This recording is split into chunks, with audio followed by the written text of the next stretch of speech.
Joniškis artimiausiomis dienomis pasitiks benzininių pjūklų gaudimu ir kaltų stuksėjimu. Žemės ūkio mokyklos sodelyje daugiau kaip savaitei įsikūrė meninės dirbtuvės. Čia pluša jau 5. kartą organizuojamo tarptautinio medžio skulptūrų drožėjų plenero dalyviai. Tai žinomi mūsų šalies meistrai ir svečiai iš Latvijos bei Estijos. Plenero organizatoriaus Joniškio žemės ūkio mokyklos direktoriaus pasakojimu, tradiciškai skulptūros papuoš mokyklos teritoriją bei įvairias miesto erdves, seniūnijas. Pasak Liudo Jonaičio, joniškiečių šis pleneras labai laukiamas, dėl galimybės patiems pamatyti, kaip ąžuolo rastas virsta meniniu kūriniu, pabendrauti su autoriais, todėl šiais metais teko gerokai pasistengti, kad renginys vėl įvyktų. Neradom finansavimo iš savivaldybės, neradom finansavimo iš ministerijų, tačiau tik tai kantraus susispyrimo ir sunkaus darbo, ieškojimo rėmėjų šitas pleneras ir vyksta pas mus. Kai kurie skulptoriai nėra praleidę nei vieno Joniškio žemės ūkio mokyklos organizuojamo plenero, taigi dalyvauja jau 5. kartą. Vienas jų – plenero vadovas, pasvalietis Kęstutis Krasauskas. Jo tikinimu tai reta galimybė eksperimentuoti, įgyvendinti savo kūrybinius sumanymus ir susitikti su kolegomis.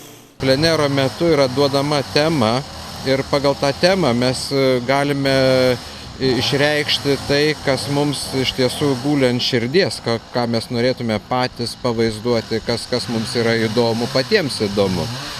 Ir be abejo, plenero metu tai bendradarbiavimas ir bendravimas su kolegomis. Tai yra viena iš pagrindinių susitikimo priežasčių.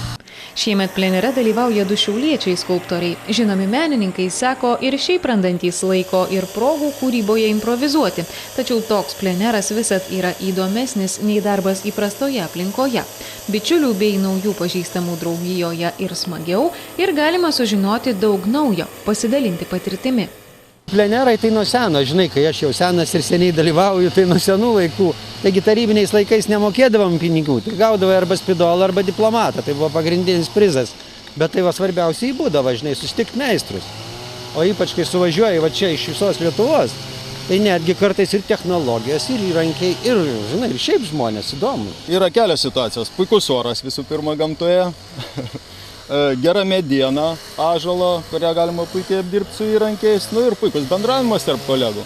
Iš tikrųjų, jeigu sakyti, tai puikiai organizacija, mes iš tikrųjų esam patenkinti tuo. Šiemet dalyviams skirtos kelios temos, kuriomis skulptoriai turi kurti. Po kelių dienų joniškiečiai išvys Vilties angelą, Šventą Florijoną, literatūrinį suolelį, medžioklės deivę, skirtas krepšiniui bei mokytojui ir kitas skulptūras. Kol kas bene daugiausia smalsių žvilgsnių sulaukė meistro iš Latvijos, kuriamas sostas Miško karalius. Tai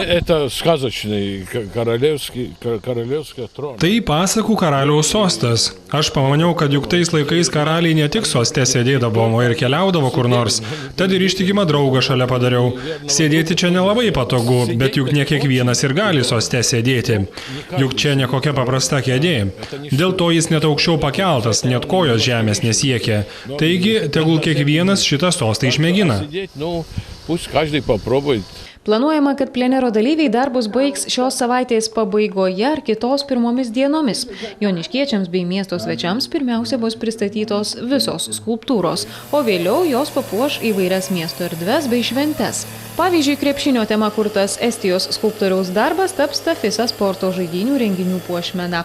Deivės Medeinos skulptūrą bus galima pamatyti šalia medžiotojų ir žvejų draugijos pastato.